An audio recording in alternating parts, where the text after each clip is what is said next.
Hey, Angelo from Founders, PCA 2023. It has been an absolute whirlwind of a year since PCA 2022 for us.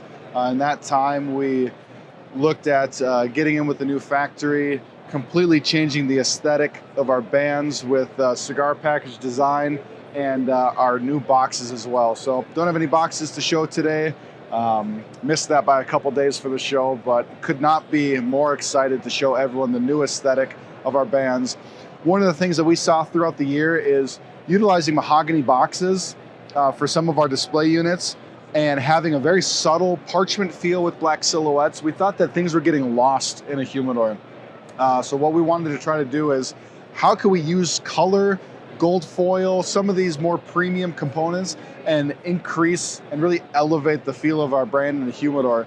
And so last year, just meeting with Umberto and kind of ideating at the show, I remember, we pulled out a piece of paper and kind of drew things out and said, yeah, we could add a secondary band underneath it. We could make your profile a little bit bigger. We could pull in some different elements. So even just a year ago, really starting to look at what we can and should do to elevate some of this from a brand feel and a humidor. And so earlier this year, really started kicking that off.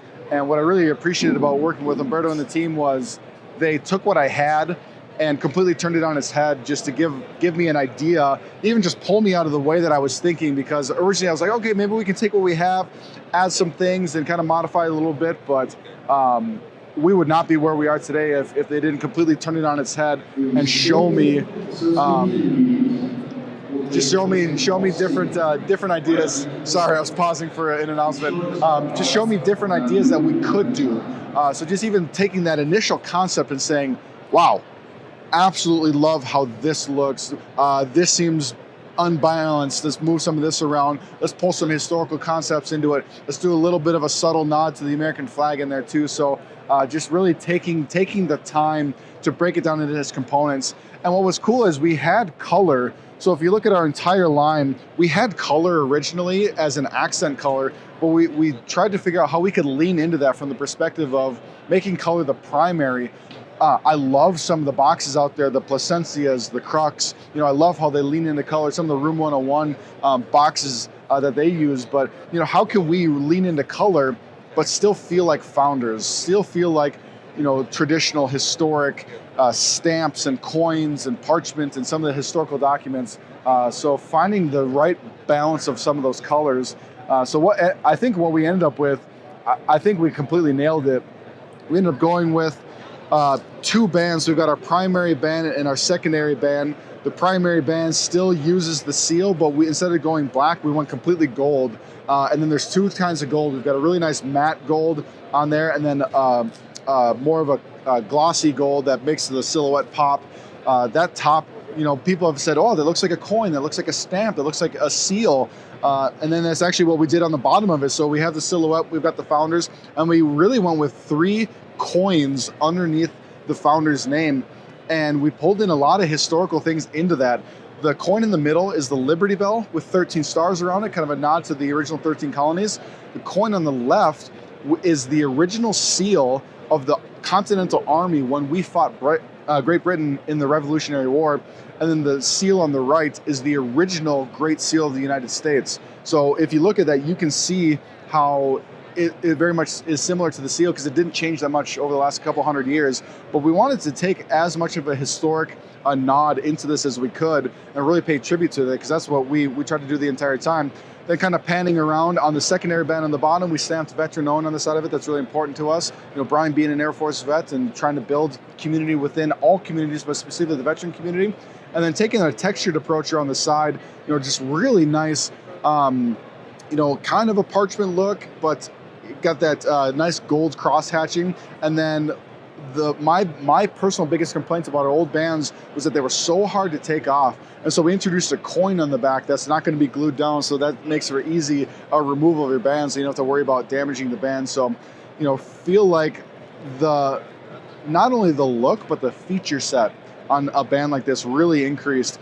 And then when we look at the colors that we ended up going with, some of my fears going into this was, we're using reds and blues and greens. Those were the primary ones. We'd also had two of our bands used gold and silver as a primary. So we introduced two new colors for two of our cigars. And so our core line, green on the Connecticut, blue on the Habano, red on the Maduro. We had to figure out, do we want to do a lighter blue on the Maduro? Do we want to kind of do more of a royal blue, or go all the way more of a darker shift on more gray tones and a darker blue?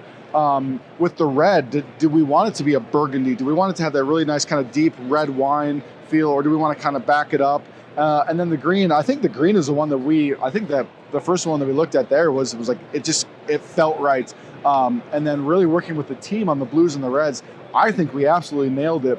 The red on a Maduro with that dark wrapper and the gold, I think is one of my favorites. And it's funny, my favorite one is usually the one in my hand, because then I'll pick up the teal and I'll pick up the purple, and it's just whatever one I have in my hand seems to be my favorite one. But this is actually the red on the American flag, and my fear coming into this was, is it going to look too Crayola? But I also want to leave it so that we could introduce a really deep burgundy later for a different cigar. And I feel like, what we came up with the red and the gold and the dark San Andreas Maduro wrapper, I think that it just is so balanced from a perspective. Then the blue that we use in the Habano, again, I was worried that it would look maybe too Crayola, too of a bright blue. I think blues are really hard to work with, especially talking with Umberto and the team. Or if you go too dark, sometimes you can shift into gray or shift into purple.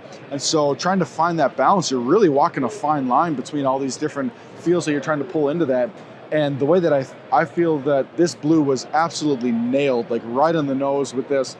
And so that left the two. So our dual wrap, we call our signature, that had gold as a feature on our band before. And because we're already using gold, we couldn't use gold on top of gold. We needed an accent color with that.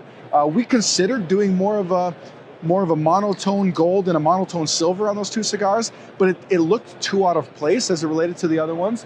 And so when I was looking at some of the historical documents, I started looking into George Washington and some of the things that he was associated with. And one of the things that I found was that George Washington, when he was the general of the United States Army, the first thing he wore was a teal sash. And I think that was actually pulled from Britain, so we only used it for a little bit of time. But that was the first rank insignia that he used to let everyone know that he was the head of the United States Army and the head of the country.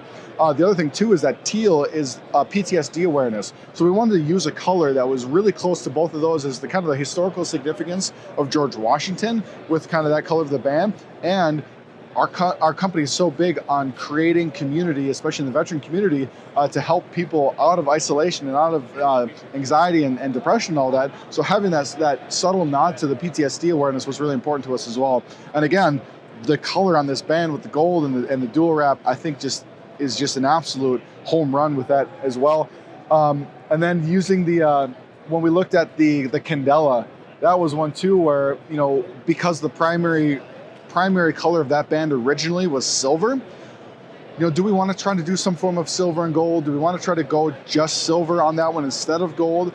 And so I think we considered, maybe some burnt bronze, maybe some other colors there, but we threw out a purple, and Umberto completely ran with that. And at the press check, ended up doing a little bit of tweaks on that.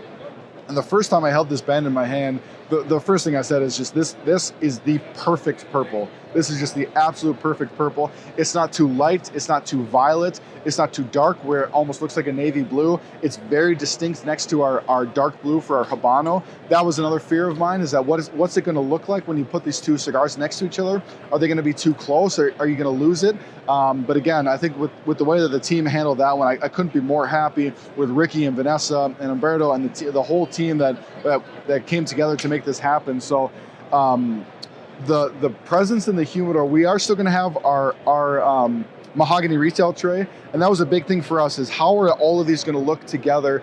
Are they going to be accentuated in that mahogany tray? So we're pulling color into that, and I think we nailed that.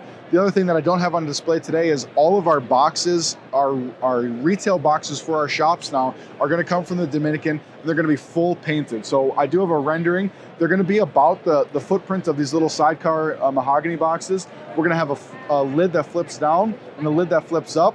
And I feel like that was the one thing that I felt completely out of my element as it was designing bands. I don't know what I wanted, but once Umberto started breaking it apart, I really started to see what it could become.